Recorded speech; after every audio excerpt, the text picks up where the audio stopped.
le moment de vivre. Kubera Imana yahaye agaciro umwanya, Parce que Dieu a donné l'importance au temps. umwanya aho imariye kubona bacumuye yarawugabanije umwanya wo kubaho. Le temps que Dieu a donné à l'homme, Dieu a diminué. Kandi nitwabandanya gukora ibyaha izobandanya igabanya. Si nous continuons de pécher, Dieu va aussi continuer à diminuer le temps de vivre. Hamwe tuzokwisanga umuntu abaye imyaka 10 gusa. Jusqu'à ce que nous allons nous trouver en train de vivre seulement pendant 10 ans.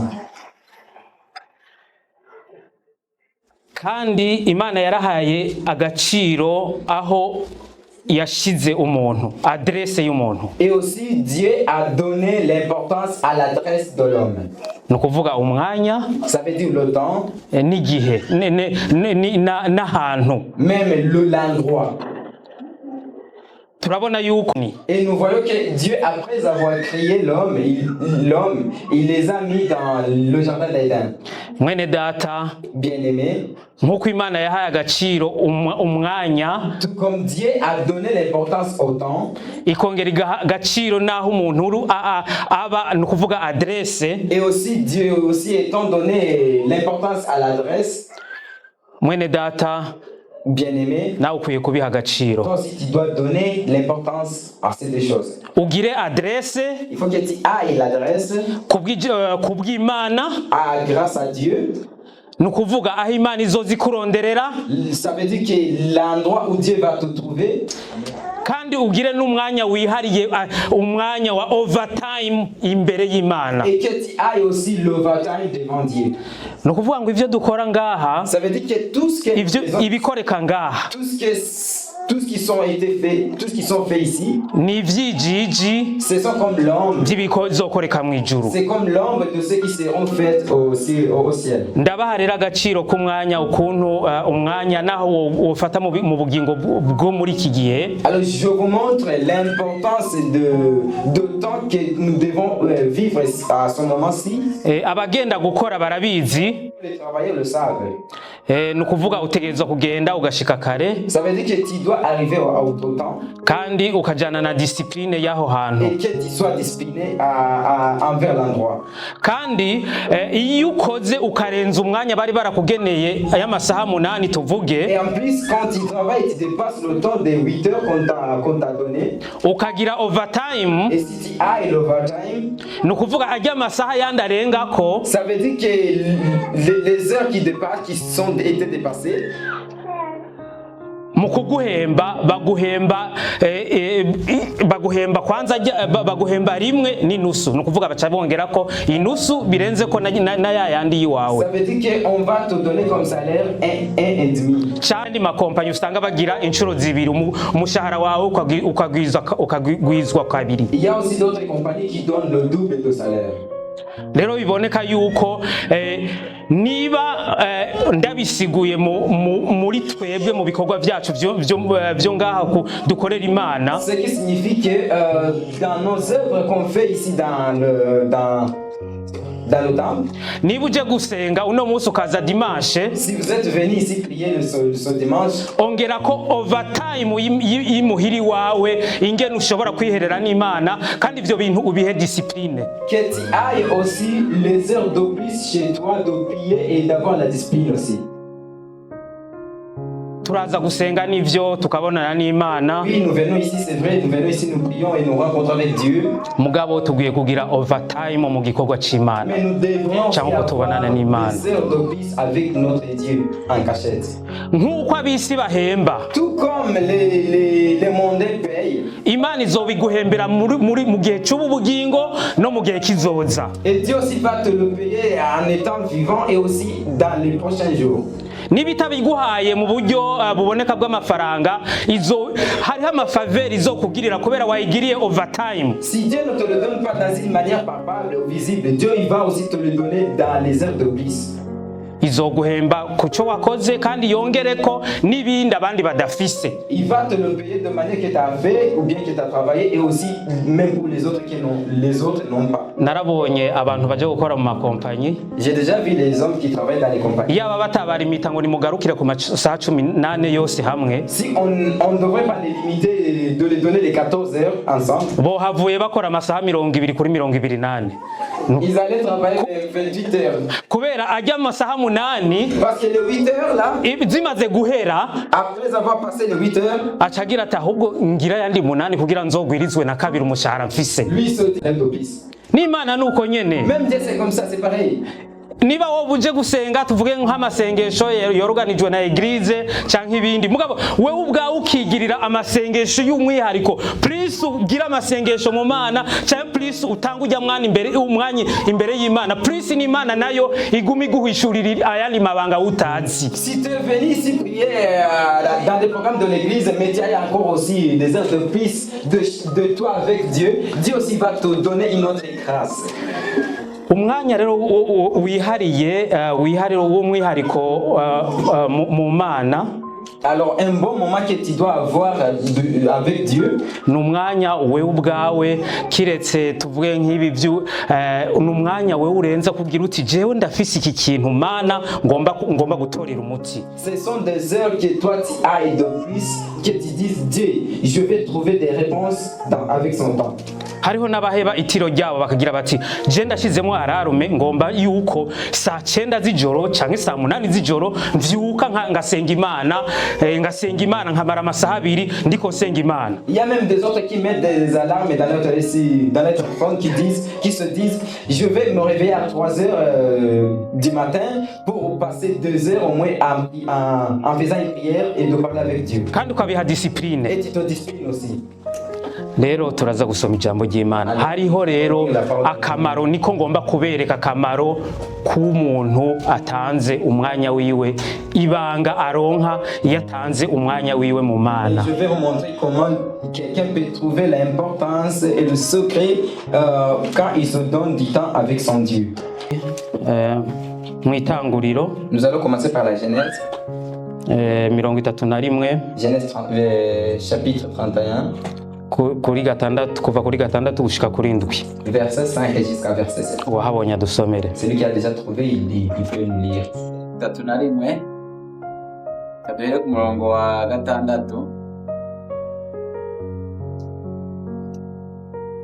Dusome mu izina rya Yesu. Umutwe w'amajambo uravuga ngo Yakobo acikana ibyiwe byose ava kwa Labani. Namwe murazi yuko nakoreye so uko nashoboye rwose, kandi so yagiye angunga ahindura ingero zanje ibitangabo 10, ariko Imana yamukundiye kugira ico ankorako. Iyambariye ati zimifumberi nizo zizobi ingero yawe, umuguku wose waca ubyara imifumberi. Yambarira ngo izibibaba nizo zizoba ingero yawe, umuguku wose ugaca ubyara izibibaba. Uko niko Imana yanyaze so ibitungwa byiwe ikabire.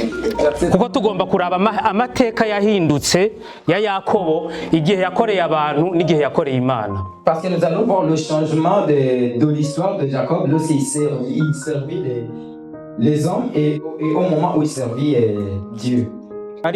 Ici au verset 31, kuva kuri 6 kugeza kuri 7, de 6 jusqu'à 7. ngo namwe murazi yuko vous savez vous-même que nakoreye so uko nashoboye. J'ai servi votre cœur de tout mon pouvoir. Kandi so yagiye angunga ahindura ingeso zanje ibiheta-ngabo 10. Et votre père s'est joué de moi et a changé 10 fois mon salaire, mais ariko Imana ntiyamukundiye kugira ngo ico ankorako. Mais Dieu ne lui a pas permis de me faire du mal.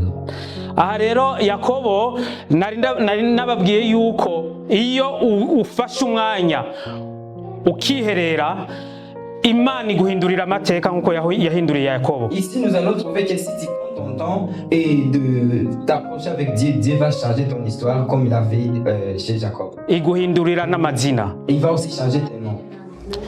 Aha turabona yuko ngo ni uko wofatiye imirongo ukavuga uti nakoreye isi namwe murazi yuko nakoreye so uko nashoboye kose. Ufata ayo majambo yahindura uti nakoreye isi ndayikorera imyaka yanje yose, mugabo mu ico gihe muri yose nta ciza yigeze impemba. C'est comme si tu peux dire j'ai fait mon shift sur la terre mais la terre ne m'a rien payé. Ivyo nakoreye vyose vyabaye umuruho kuko sinaretse kubabara cyangwa ndeke gusuzugurwa cyangwa ndeke gukorerwa ibintu ibi canke biriya. Tout ce que je faisais, ça n'a été que de la honte, ça n'a été que de la fatigue, mais j'ai rien trouvé. Mugabo turabona yuko aha Yakobo yariko yidoga avuga ukuntu yakoreye umwana w'umuntu mugabo ataco yamumariye. Mais ici nous trouvons comment Jacob il se lamentait car il travaillait pour la terre, il travaillait sur la terre, mais la terre ne vient. Nkuko nawe mwana w'umuntu uno musi uri gukora ukagenda ukagira ibi ukagira biriya mugabo byose bigahinduka ibintu bitagira ikimazi. Comme toi fils de l'homme, tu es en train de marcher sur la terre, tu fais tout mais tu trouves rien sur la terre. Bigutwara inguvu ejo ukazosanga wanashaje n'ingoga cyangwa ugasanga wononekaye cyangwa bikagutera n'amagwara kubera watanze umubiri wawo wose ivyo ufise vyose mugabo muri ico gihe ntaco vyakumariye gusa inyungu warazibonye z'amafaranga canke ibindi mugabo consequences zizoza hanyuma isi nizoshobora kugukiza. Ça te prend toute ton énergie ou toute ta force et ça va te donner les risques de vieillir encore tôt alors que la terre ne t'a rien donné. Peut-être que tu trouvais des bénéfices comme l'argent ou bien quelque chose d'autre, mais après tu vas trouver des conséquences dans les prochains jours. Ariko ngaha turabona ngo amaze gufata wa mwanya Yakobo akikura mu bantu akagenda akiherera n'Imana. Mais ici nous voyons comment après avoir prendre son temps et s'éloigner des gens et il s'est approché de Dieu. Nshatse kukwereka yuko akamaro kukwiherera n'Imana ubanza kuva muri babandi mu kigugu c'abantu hanyuma ukagenda ukwa wenyene ukagenda ugasenga Imana mu mwihariko mwibanga nkuko Yesu yabivuze. Pour te montrer que quand tu prends ton temps et t'accompagner avec les gens ou bien les peuples ou bien tes amis et tu te rends à un endroit dans la cachette avec ton Dieu. Niyo uri mu bana cyangwa uri mu muryango ukumva uti je Mana ngomba yuko iki kibazo ndagitorera umuti ntikizotorega umuti n'inkomezi ziwawe ariko umenye yuko ibibazo byinshi rimwe ukunda gusanga bibohewe mu buryo bw'impemu. Même si tu t'éloignes de ta famille ou bien tes enfants ou ton foyer et puis tu te mets à part pour trouver la solution de tous tes problèmes, mais tu peux rien trouver si ibyawe ingorane zawe ziboheye mu buryo bw'impemu. Tous tes problèmes, tes fardeaux se cachent dans la manière spirituelle. Kuko hari ibintu amafaranga atazogushoboza. Parce qu'il y a des choses que tu peux pas trouver la solution avec l'argent. Meme n'inshuti zawe zitazogushoboza. Même ta famille ne peut rien t'aider. Mugabe kizogushoboza nuko uzokwegera Imana ugafukama ukagenda ukabwira Imana ingorane zawe zose. Mais la solution ça va être juste t'agenouiller et dire à Dieu tous tes problèmes et Dieu va trouver. Murakeneye ubundi burorero kandi. Est-ce que vous avez besoin encore d'autres exemples? Yesu ari muri za ntumwa. Jésus lorsqu'il était avec ses apôtres. Izo ntumwa igihe zari zisinziriye. Lorsque les apôtres ils dormaient, ils étaient endormis. Yesu yaragenda agafata umwanya akagenda akiyombora akagenda agasenga ubwiwe. Yari umwana w'Imana. Jésus se donnait le temps, il allait en cachette et il priait, même s'il était le fils de Dieu, mais il priait en cachette. Kuko yarabona yuko hariho ingorane ziriko ziraza. Parce qu'il voyait très bien qu'il y a des problèmes qui sont en train de venir. Ati izo ngorane rero kugira ndazigwanye nuko ngenda ngafukama ngasenga. Alors il se disait pour combattre avec ces problèmes, il faut que je m'agenouille quelque part et prier. rero ngaha aha turabona yuko Yakobo yagiye afata umwanya kwanza wo kwiherera aragenda arasenga. Alors ici nous trouvons que Jacob lui il prenait le temps et il allait en cachette et il faisait une prière. Mwene data niba ukeneye guhindura amateka yiwawe fata uwo mwanya. Bien-aimé, si tu veux changer ton histoire, il faut que tu prennes le temps. Wikure mu kigugu c'abantu. Et éloigne-toi dans la foule. Ugende ufata umwanya wo kwiherera wo ubwawe. Que tu ailles, tu prends le temps de se cacher à toi-même avec ton Dieu. Uno musi uzotangura bikugoye. Aujourd'hui peut-être tu peux commencer difficilement. Ubura n'ico uvuga.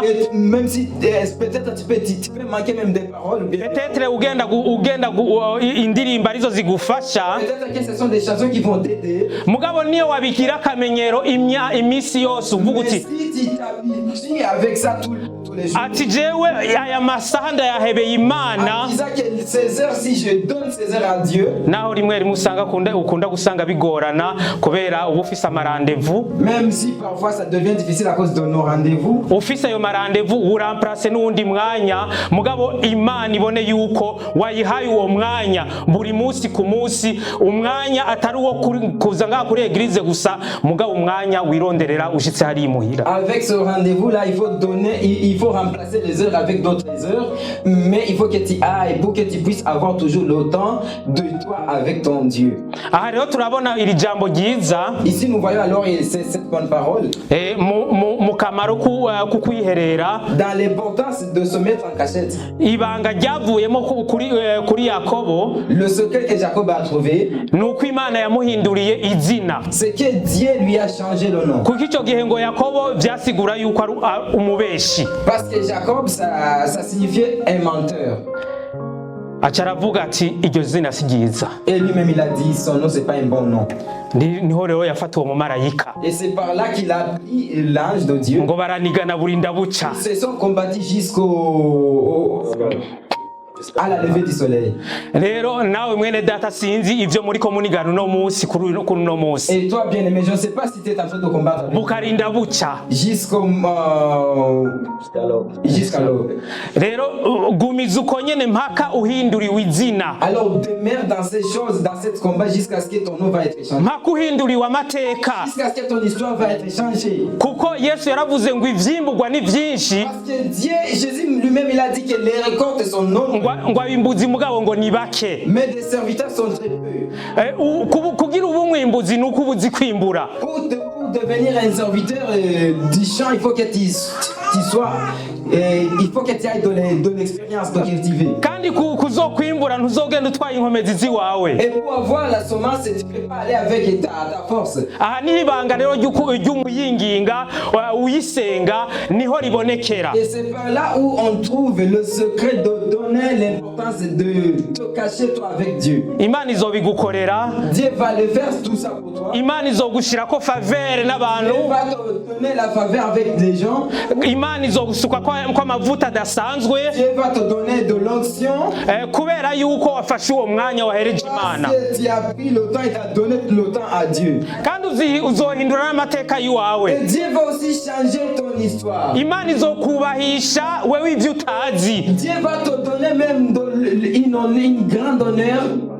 Une grande honneur. Kuko ntimuzokwirirwa muranigana. Parce que ça va pas te demander de combattre avec Dieu. Reka turabe ukuntu Abisirayeli bataniganye igihe bariko bajabuka Yorodani n'igihe bariko bajabuka ikiyaga gitukura. Et nous allons voir comment les Israélites ils n'ont pas eu beaucoup de temps de combattre lorsqu'ils traversaient la mer Rouge. Rero rimwe iyo ingorane zije. Alors parfois quand les problèmes viennent, mbega zibona Imana canke zibona wewe ubwawe ikibiribiri. Est-ce que les problèmes quand ils te trouvent, ils trouvent toi ou bien ils trouvent ton Dieu? Iyo zikubona uri kibiribiri ugaragara. Quand les problèmes viennent ils te trouvent encore vide. Nukuvuga yuko zizobandanya kukugirira defi ihambaye. Zizobandanya zikudefia. Ça veut dire que les problèmes vont continuer de te défier. Mugabe iyo zijya ngorane zije zikaraba zikabona yuko ukikujwe n'Imana. Mais si les problèmes viennent et te trouvent dans l'entourage avec ton Dieu, zizohunga kuko zizoba zihunze ukubaho kw'Imana kuri muri wewe. Les problèmes vont te fuir parce qu'ils vont trouver la présence de Dieu dans ta vie. Haleluya. Alléluia. Mbega muranyumva? Est-ce que vous êtes en train de m'écouter? Niyi ngorane zaza zigasanga uri umuntu ubuntu Si les udakingiwe, problèmes vont te trouver encore vide, zizoza zikugirire nabi kandi nawe usange uramerewe nabi. et les problèmes vont te faire mal et toi-même tu vas te trouver dans une mauvaise situation. Reka rero turabe Zaburi 114 Nous allons lire dans le psaume, kuva kuri 1 gushika kuri 8. verset 1 jusqu'à 8. Psaume 114, verset 1 jusqu'à 8. kadusubire mu izina rya Yesu. Zaburi 114 uvuga ngo hamwe abisirayeli bava muri Egiputa, hamwe ab'inzu ya Yakobo bava mu bantu b'ururimi rudebagura, abayuda bahindutse ahera h'Imana, abisirayeli bahindutse ubwami bwayo. Ikiyaga kibibonye kirahunga, Yorodani rusubizwa inyuma, imisozi miremire yikina amatavu nk'amapfizi y'intama, n'uturambi nk'imyagazi yazo. Ubaye ikigaba kiyaga kuhunze, nawe Yorodani kusubiye inyuma, nawe misozi miremire ko mwikina amatavu nk'amapfizi y'intama, nawe turambi ko mwikina amatavu nk'imyagazi. Ewe si hindira agashitsi imbere y'umwami, imbere y'Imana ya Yakobo. Yahinduye igitandara ikidengeri, yahinduye isare isoko y'amazi. Amen. Hamwe ngo abisirayeli bava muri Egiputa. Ici, nous voyons quand les Israélites retournaient vers l'Égypte,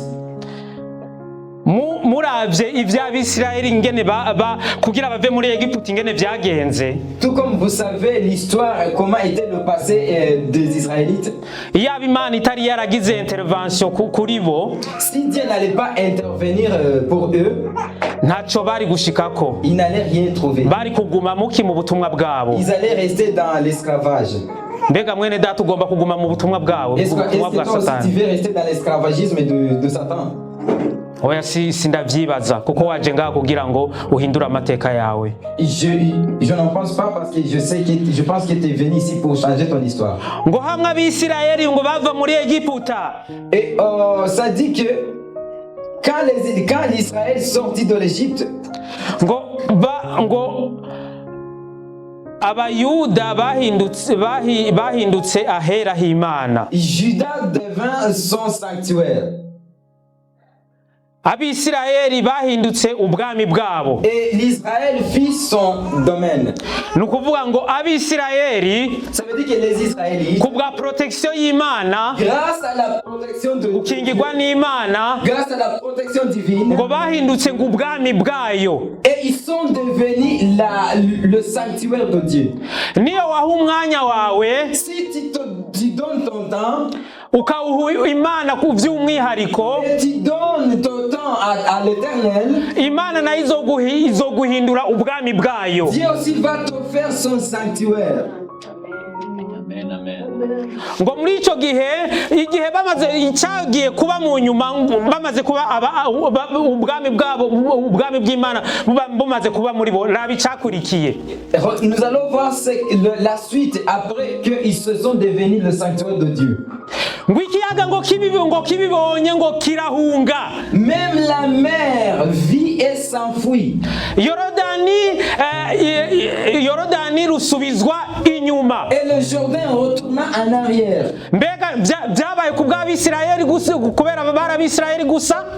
Est-ce que ça s'était passé comme ça parce qu'ils étaient seulement des Israélites? Mugabo ibi vyabaye kubera Abisirayeli bari bakikujwe n'iki bajanye ubwami bw'Imana. Ça a été passé comme ça parce qu'ils étaient ensemble. Kuko Abisirayeli gusa bari kurohwa bakagwa muri ico kiyaga gitukura. Lorsqu'ils auraient été seulement des Israélites, le Jourdain ou bien la mer Rouge allait les avaler. Ariko ngo ikiyaga ngo cyarakinjuye Mais ça se dit que la mer a été retournée en arrière. Abanyegiputa rero bagombye kubigana ngo nabo ngo bararonsa inzira ngo bagira bagende. Même les Égyptiens ont voulu imiter pour passer ou traverser la mer. Ngo bamizwe n'ico kiyaga. Et la mer les a avalés. Murabona rero umwanya kubera bagize umwanya wabo bawuha Imana bawukonsaka ku Mana. Et vous voyez comment ils ont consacré leur temps, ils ont donné leur temps à Dieu. Imana nayo ikibakorera ibi. Et Dieu les a fait tout ça. Ngo Yorodani ngo kirababisa. Même Jordan les a laissés passer. Nawe ingorane zikuzingiye uno munsi utazi. Les problèmes qui t'enseignent aujourd'hui. Kubera zibona Imana muri wewe. Parce qu'ils vont voir Dieu dans toi. Zizohunga. Les problèmes vont fuir. Kubera tuvuge ugiye kurondera entrevue imbere ya immigration. Bagiye kuzopoza question ntibazoronka n'ico bashobora kukubaza. Parce que je vais passer l'entrevue à l'immigration, les juges ils ne vont pas beaucoup ils vont me demander beaucoup de questions. Icanka ingorane zose kubera zibona Imana zibona ubwami bw'Imana muri wewe zizobisa zikinjure. Mais même parce que les problèmes vont voir Dieu dans moi, ils vont me laisser passer. Kubera iki kubera wahaye umwanya Imana nayo ikivuga ati reka nanje ndakwereka ubushobozi bw'iwanje. J'ai donné le temps à Dieu, Dieu aussi va me dire je vais te montrer ma puissance. Ubushobozi bw'abana b'abantu badashobora gukontrola. Même la puissance que les hommes ne peuvent pas contrôler. Hariho byinshi vyipasa dans le monde spirituel. Il y a beaucoup de choses qui se passent dans le monde spirituel. Twebwe tutabona. Qu'on ne peut pas voir. Wewe ugiye uri kibiribiri gusa. Si toi tu marches simplement comme ça, indwa nk'abandi bantu bose. Et que tu seras vaincu comme tous les autres. Mugabo wewe ko wasize ubwami bw'Imana muri wewe. Mais parce que toi tu as mis le sanctuaire de Dieu dans ta vie. Uno munsi ingorane zose zizohunga. Aujourd'hui tous les problèmes. Utazi n'ingene zahunze. Tous les problèmes ne vont. Utazi ingene zakubishije. Savoir comment ils vont te laisser. Wewe nyene usigara wibaza uti mbega vyagenze gute. Tu vas te demander comment est-ce que ça s'est passé. Kubera iki ni wa mwanya wa Imana. Pourquoi? Parce que tu as donné le temps à Dieu. Ni wa mwanya warekera Imana utu umwanya ndawutanze nk'ikimazi. C'est grâce au temps que tu as donné, tu as dit je donne ce temps comme sacrifice. Rero ngo turabona n'ukuntu imisozi miremire y'ikinamatavu nk'amafizi y'intama n'uturambi nk'imyagazi yazo. Nous allons voir comment même les montagnes sautèrent comme des béliers et les collines comme des agneaux. Na vya bindi wahora ubona nyene biza vyari vyarashinza karimbi cyangwa bigashinga karimbi kugira ntimwegerane ubona ari byo nyene biza kukwegera. Même les choses que tu voyais qui mettaient des limites de toi, qui vont t'approcher de toi. Kuko hari ubushobozi abana b'abantu batabona buriko bukorera muri wewe. Parce qu'il y a une puissance que les hommes ne voyaient pas qui est en train de marcher, qui est en train de faire quelque chose dans ta vie. Hazogera n'igihe abantu bakubaza mutazinanye akaza kubaza ati mbega izi ngorane no zitorera umuti gute kubera ni Imana irungi kujya muntu hama nawe ikaguhuza n'uwo muntu hanyuma nawe ugashobora kugira ngo umukizi izo ngorane afise. Il y aura même des moments où même les gens vont venir te chercher, te demander j'ai des problèmes, je veux que tu me sauves ma vie, et toi tu vas la puissance de Dieu va t'aider à trouver la solution au problème de ceux qui te chercher. N'uyu Dawudi yaratangaye avuga ati ubaye iki wakiyaga kuhunze. Regarde même comment David lui aussi il s'est étonné en demandant qu'as-tu mer pour t'enfuir. Ngo namwe misozi mwikina matavu. Et vous les montagnes pour sauter comme des béliers. Ewe si hindira agashitsi imbere y'umwami. Et tremble devant le Seigneur, ô la terre. Hari ubushobozi rero mu Mana. Il y a une puissance devant Dieu. Hari ubushobozi mu masengesho yawe. Il y a une puissance dans ta prière. Uno munsi Imana igomba kugushira hejuru. Dieu veut t'élever. Uno munsi igomba yuko yangabire Satani yariko arondera kugira ngo akwake uno munsi uyifurura ikaduga igatangura gukora igikorwa c'Imana. Aujourd'hui que tu découvres, que tu enlèves encore le don que Dieu t'avait donné, que tu utilisais et que tu enlève Satan.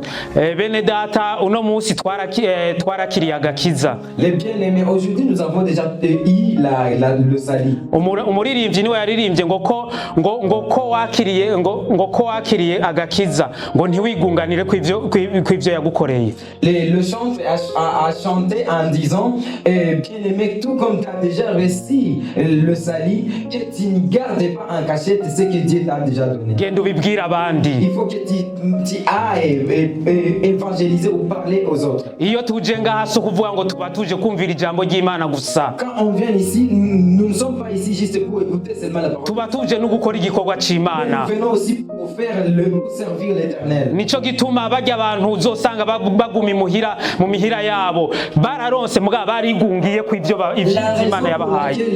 Les gens qui restent dans leur maison et ils ont gardé ce qu'ils ont déjà reçu dans leur cœur. Uno munsi ntituza ngaha dufata amatransport canke twemera tukaza tukareka itiro canke ibindi ntituba tuziriye ubusa tuba tuje gukora igikorwa c'Imana. Ici nous ne venons pas ici en nos transports et venons ici juste pour perdre nos temps, mais nous venons juste pour faire quelque chose. Ushobora kuvuga uti none ko nagumye nicaye atana kimwe nakoze. Peut-être tu peux te demander tout, mais j'ai rien fait parce que je suis resté assise. Mugabo ngaha Imana iriko iragutegura. Mais là Dieu est en train de te préparer.